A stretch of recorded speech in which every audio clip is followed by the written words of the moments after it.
আজ শনিবার, আমাদের বাড়িতে বিপদনাশিনী পূজা। তাই সকালবেলা ঘুম থেকে উঠেই পূজার কাজে ব্যস্ত হয়ে গেছে।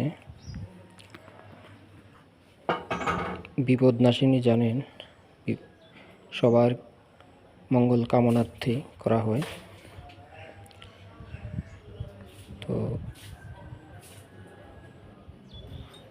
সকালবেলা ঘুম থেকে উঠে স্নান টান সেরে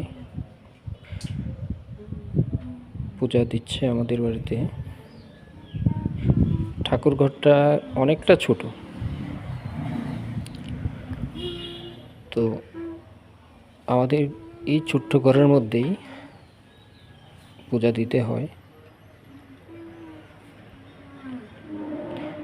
তো সিংহাসনটা সুন্দর করে ফুল দিয়ে সাজাচ্ছে।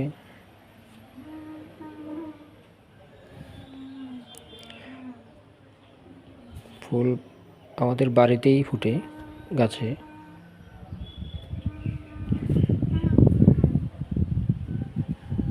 দেখতে দেখতে সিংহাসনটা মোটামুটি সাজানো হয়ে গেছে।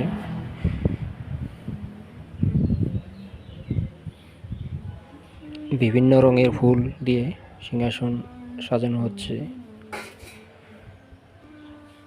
এদিকে বিপদনাশিনীর ছবি লাগিয়ে দেওয়া হচ্ছে, আমাদের গাছের ফুল।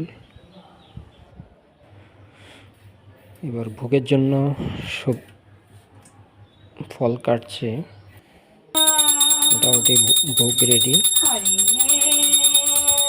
ঠাকুরের সামনে ভোগ টুক দেওয়া হয়েছে।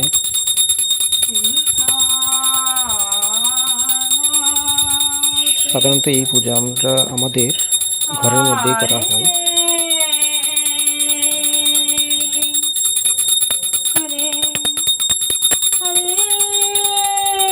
জ্যৈষ্ঠ মাসের প্রায় শেষ।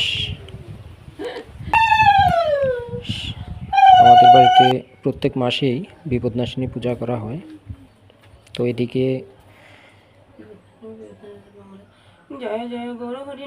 বিপদনাশিনী পাঁচালি পড়া হচ্ছে।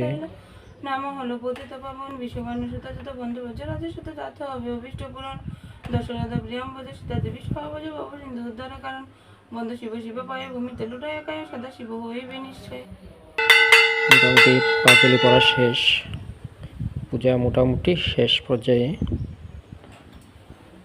ঠাকুরের কাছে প্রণাম করছে, ঠাকুরের কাছে আশীর্বাদ চাইছে। আমাদের এখানে রীতি, বিপদনাশিনী পূজার দিন তেল এবং সিঁদুর জলে ভাসাতে হয়। তাই যাচ্ছে জলে তেল এবং সিঁদুর ভাসানোর জন্য। এটা আমাদের কাকরি নদী। জল বাড়াতে জলটা অনেকটা ঘোলা, পরিষ্কার না। তো ওইখানে তেল সিঁদুর ভাসাচ্ছে জলের মধ্যে। আমার মাও দাঁড়িয়ে আছে।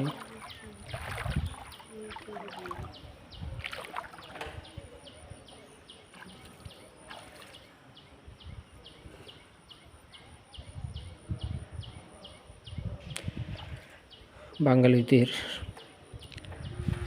এই পুজোতে জলে তেল সিঁদুর ফুল ফল এগুলো ভাসানোর একটা রীতি রয়েছে।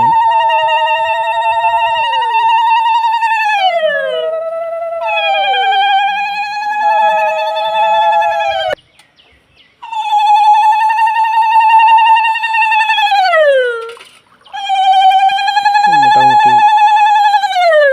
জলে তেল ফুল দুব্বা এগুলো ভাসানো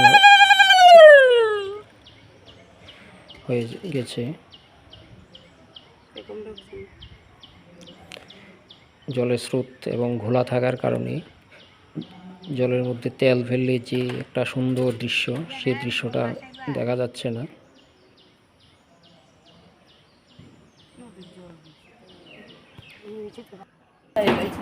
তো এদিকে শেষ মোটামুটি। এবার আমাদের প্রসাদ খাওয়ার পালা। সবার জন্য প্রসাদ নিচ্ছে থালায়, প্লেটে।